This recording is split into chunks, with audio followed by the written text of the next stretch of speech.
मैं doctor Rajeev Agarwal, senior director breast services, Medanta the Medicity hospital, Gurugram. जैसा कि हम सब जानते हैं कि ब्रेस्ट कैंसर की डायग्नोसिस के लिए इमेजिंग बहुत इम्पॉर्टेंट चीज़ है। आज इस विषय पे बात करने के लिए मेरे साथ हैं डॉक्टर ज्योति अरोरा। ये मेदांता हॉस्पिटल में ब्रेस्ट इमेजिंग डिपार्टमेंट की डायरेक्टर हैं। इनसे हम पहला सवाल ये पूछेंगे कि ब्रेस्ट इमेजिंग के क्या क्या तरीके हैं जिससे हम पेशेंट की हेल्प कर सकते हैं। नमस्कार। ब्रेस्ट इमेजिंग एक बहुत ही इम्पॉर्टेंट विषय है, क्योंकि हम सब जानते हैं अगर कैंसर को सबसे पहले या जल्दी स्टेज पे पकड़ा जाए तो उसका रिजल्ट्स बहुत अच्छे होते हैं। और इसमें हमें हेल्प करते हैं mammograms, which are either screening mammogram या फिर सिम्टोमेटिक, यानी कि जब पेशेंट अपने सिम्टम्स के साथ हमारे पास आते हैं तो हम तब डायग्नोस्टिक मैमोग्राम्स करते हैं। जो स्क्रीनिंग मैमोग्राम्स होते हैं वो 40 साल की उम्र के बाद हम हर साल करते हैं, ताकि हम ये देख सकें कि ब्रेस्ट में कोई भी छोटा सा लंप अगर स्टार्ट भी हो रहा है तो वो हमारी पकड़ में उस टाइम आ जाता है। अब ये छोटा सा लंप थोड़े टाइम में बड़ा जब हो जाता है तो पेशेंट को खुद भी पैल्पेट हो जाता है, बट तब तक थोड़ी देर हो चुकी होती है। हो सकता है तब तक कैंसर थोड़ा स्प्रेड होना शुरू हो जाए। इसलिए ये ज़रूरी है कि हम मैमोग्राम्स हर साल 40 साल की उम्र से एवरी ईयर हम मैमोग्राम कराएं। इससे हम कैंसर जल्दी से जल्दी पकड़ सकते हैं। लेकिन अगर फीमेल को खुद से लंप पैल्पेट होता है या फील होता है तो जब वो आती हैं तो हम जो मैमोग्राम्स करते हैं हम उन्हें डायग्नोस्टिक मैमोग्राम्स कहते हैं। मैं यहाँ पर ये पूछना चाहूँगा कि स्क्रीनिंग मैमोग्राम और डायग्नोस्टिक मैमोग्राम में कुछ फ़र्क होता है क्या? दूसरे, जैसा आपने अभी मेंशन किया कि 2D और 3D मैमोग्राम होते हैं, इन दोनों मैमोग्राम्स में क्या डिफरेंस है और हमें किस में 2D करना चाहिए और किस में 3D मैमोग्राम करना चाहिए? तो स्क्रीनिंग और डायग्नोस्टिक मैमोग्राम वैसे तो सेम है, लेकिन स्क्रीनिंग में हम 4 व्यूज़ करते हैं। हर दोनों साइड की ब्रेस्ट के 2-2 व्यूज़ लेते हैं, जिसे हम ऊपर से नीचे दबाते हैं या साइड टू साइड दबाते हैं, तो टोटल 4 व्यूज़ हो जाते हैं। लेकिन जो डायग्नोस्टिक मैमोग्राम होते हैं, यानी कि जब पेशेंट हमारे पास एक लंप के साथ आता है तो लंप को अच्छे से देखने के लिए कई बार हम एक्स्ट्रा व्यूज़ भी करते हैं, तो इसलिए उनको डायग्नोस्टिक मैमोग्राम कहते हैं। अब 2D और 3D में वही डिफरेंस है जो एक एक्सरे चेस्ट में और एक CT स्कैन में होता है। तो यानी कि हम जब एक फ़ोटो लेते हैं तो वो 2D होती है, लेकिन जब हम 3D देते हैं तो उसकी मल्टीपल स्लाइसेस पे एक डिफरेंट एंगल्स पे उसको ब्रेस्ट को हम देखते हैं, तो हमारे पास मल्टीपल स्लाइसेस आ जाती है, जिससे हम छोटे से छोटे लंप को भी आसानी से पकड़ पाते हैं। तो ये 3D होता है। 3D बेटर है 40 से 50 साल की उम्र की फीमेल्स में करने के लिए, क्योंकि तब जनरली ब्रेस्ट जो होती है वो ज़्यादा डेंस होती है।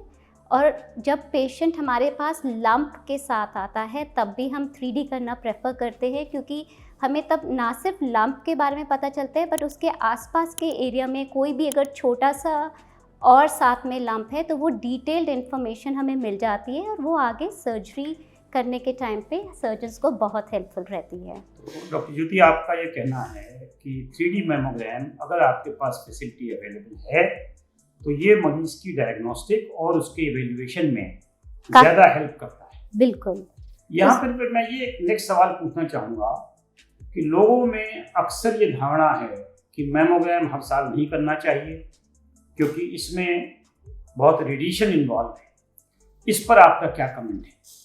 तो ये धारणा जो है ये एक मिथ है, और मैं आपको इसका फैक्ट जो है वो बहुत क्लियरली बताना चाहती हूँ कि रेडिएशन रिस्क जो है ये काफ़ी लोगों को लगता है कि इसकी वजह से, इस रेडिएशन की वजह से आगे चल के कैंसर हो सकता है, बट ये बिल्कुल धारणा गलत है। एक मैमोग्राम करने में उतना ही रिस्क है जितना दिल्ली से बॉम्बे की फ़्लाइट में हमें रेडिएशन आता है। हम कभी भी नहीं सोचते कि एक फ़्लाइट लेने के लिए कि हमने आज एक फ़्लाइट ली है, अगले साल लें कि ना लें, लेकिन ये एक बहुत ही गलत धारणा है और इसके फ़ायदे जो हैं वो बहुत ही पेशेंट के लिए बहुत अच्छा है, जो हम कॉस्ट बेनिफिट रेशियो कहते हैं। तो इसमें जो रेडिएशन रिस्क है वो बिल्कुल मिनिस्क्यूल है, लेकिन इसके जो बेनिफिट है वो बहुत ज़्यादा है, क्योंकि अगर हम अर्ली डिटेक्शन कर पाते हैं तो that can even save life of people. अच्छा, मेरे दर्शकों को ये और बताइए कि जब हम मैमोग्राफी करते हैं तो उसमें हम उसको एक डिफाइन करते हैं कि बायराइड 0 है, बायराइड 1 है, बायराइड 2 है। इसका क्या मतलब है और पेशेंट को इसको किस तरह से समझाना चाहिए और लेना चाहिए? सो ये एक स्टैंडर्डाइज रिपोर्टिंग लैंग्वेज है, ताकि जो भी मेरी रिपोर्ट पढ़ रहा है, जो सर्जन, जो ऑन्कोलॉजिस्ट, जो भी डॉक्टर मेरी रिपोर्ट पढ़ रहा है, तो ये मैसेज उनको क्लियर हो जाए कि मैं मैमोग्राम से मेरा जो रिस्क है कि इस पेशेंट में कितना % कैंसर हो सकता है, वो मैं डिफ़ाइन करती हूँ। तो जब मैं बायराइड्स 1 या 2 बोलती हूँ, तो यानी कि जो रिस्क है पेशेंट में कैंसर का वो बिल्कुल भी नहीं है, 0% है। अगर 4 या 5 है तो यानी कि फाइंडिंग्स थोड़ी सस्पिशियस हैं और बायोप्सी करनी ज़रूरी है, हम तभी कैंसर रूल आउट कर सकते हैं। बायराइड्स 3 हम तब देते हैं जब हमें अगेन हमारा जो रिस्क ऑफ कैंसर है इज़ लेस देन 2%। सो हम पेशेंट को फॉलोअप कर में रखना चाहते हैं, ये देखना चाहते हैं कि वो लंप बढ़ रहा है कि नहीं बढ़ रहा। अगर बढ़ रहा होता है तो हम बायोप्सी करते हैं। एक और कैटेगरी है, वो है बायराइड 0 की।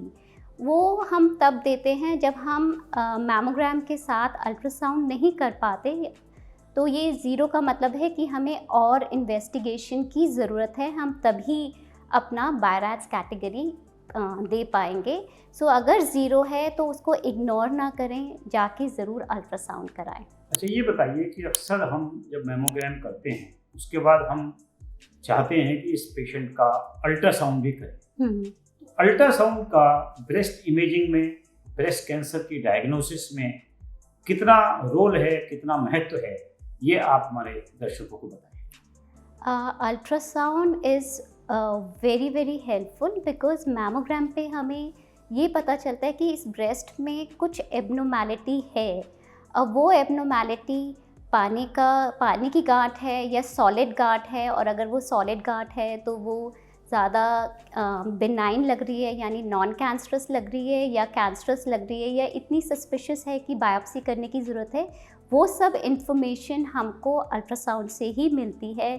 और एक बार हमें ये कंफर्म हो जाता है कि ये सॉलिड लंप है और वारिंग इनफ है, तब हम बायोप्सी जो करते हैं वो अल्ट्रासाउंड की गाइडेंस में ही करते हैं। मतलब अल्ट्रासाउंड में देखते देखते ही अपनी नीडल डालते हैं।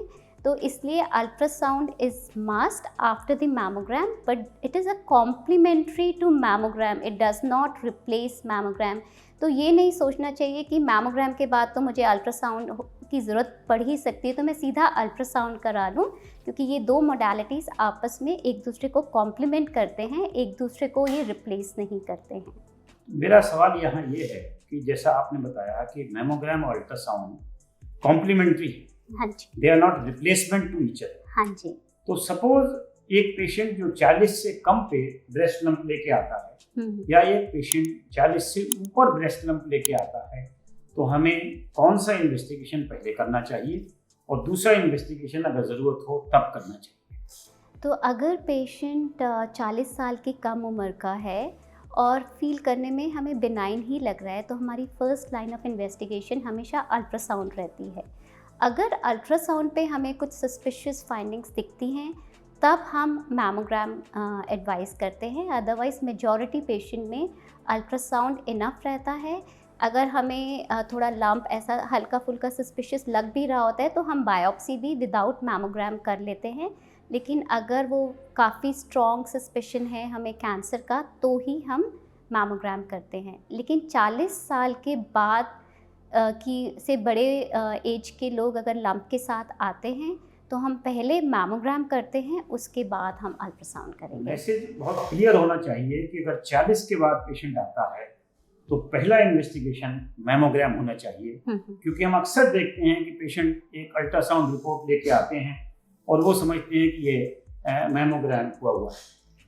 और मैं यहाँ पे ये ज़रूर अपने दर्शकों को बताना चाहूँगी कि इट्स वेरी इम्पॉर्टेंट कि आप स्टैंडर्ड लैब से, स्टैंडर्ड डायग्नोस्टिक सेंटर से ही अपना मैमोग्राफी की जांच कराएं, क्योंकि ये बहुत डिपेंड करता है कि कैसी मशीन पे आपकी पिक्चर ली गई है और किसने ली है। टेक्नीशियंस इतने ट्रेंड हैं कि वो ठीक से उन्होंने पिक्चर ली है, क्योंकि अगर मैमोग्राफी की फ़िल्म अच्छी क्वालिटी की नहीं है तो वो अननेसेसरली आपको रीअश्योर कर देगी कि आपको कुछ नहीं है, जबकि a big lump can be hidden if the quality is not good. Thank you doctor ज्योति।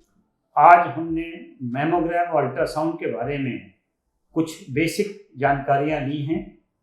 हम किसी और वीडियो में जो तीसरा हमारा इन्वेस्टिगेशन मोडेलिटी है MRI, उसके बारे में डिटेल में डॉक्टर ज्योति के साथ बात करेंगे। धन्यवाद डॉक्टर ज्योति।